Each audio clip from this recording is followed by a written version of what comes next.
Hello everyone, તમારા બધાનું સ્વાગત છે જેવીસ કિચનમાં. તો આજે આપણે બનાવીશું yummy and delicious bread pizza pocket. સૌપ્રથમ આપણે એક બાઉલ લઈશું. તેમાં અડધા કપ જેટલું ગાજર, અડધા કપ જેટલી બાફેલી મકાઈ અને અડધા કપ જેટલું ગ્રીન કેપ્સિકમ એડ કરીશું. પછી સ્વાદ અનુસાર મીઠું નાખીશું.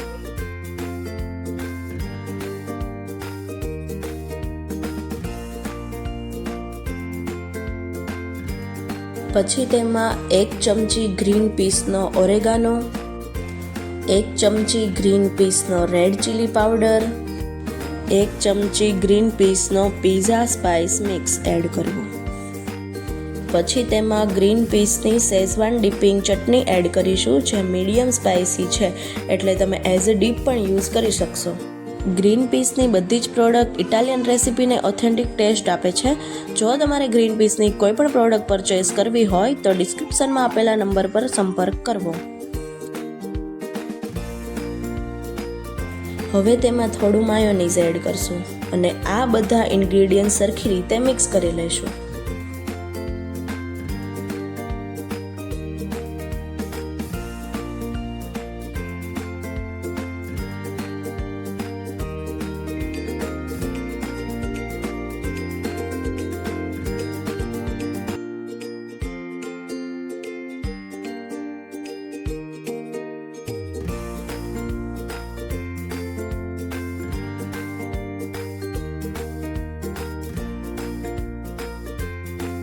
પછી બ્રેડ લઈને આ રીતે ચારે બાજુથી કાપી લઈશું.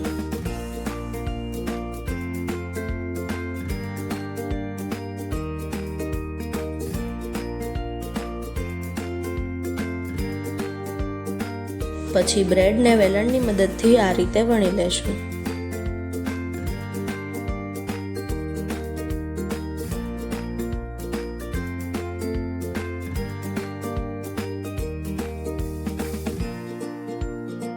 હવે 1 કપમાં 1 ટેબલ સ્પૂન કોર્નફ્લોર લઈને થોડું પાણી ઉમેરી આ રીતે સ્લરી તૈયાર કરશું.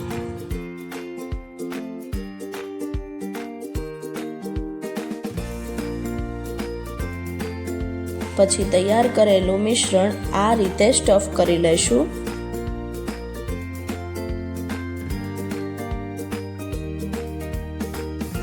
સ્વાદ વધારવા માટે ચીઝના ટુકડાને આ રીતે ઉપરથી મૂકી દેવો અને પછી બ્રેડની કોર પર લગાવીને આ રીતે પોકેટ બનાવી લો.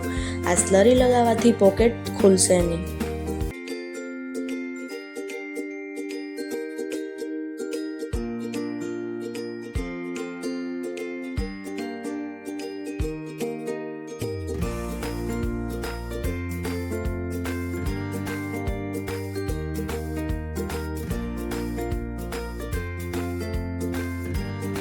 પછી આવી રીતે બધા જ પોકેટ તૈયાર કરી લેશું.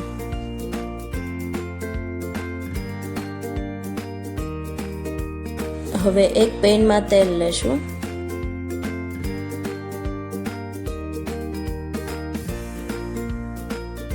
તેલ ગરમ થઈ જાય એટલે તૈયાર કરેલા પીઝા પોકેટને ફ્રાય કરી લો.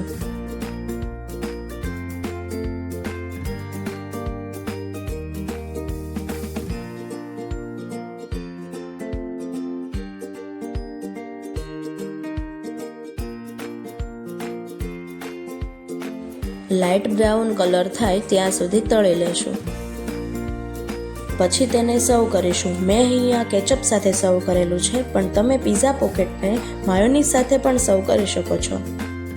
તો હવે તૈયાર છે યમ્મી એન્ડ ડિલિશિયસ એવા બ્રેડ પીઝા પોકેટ.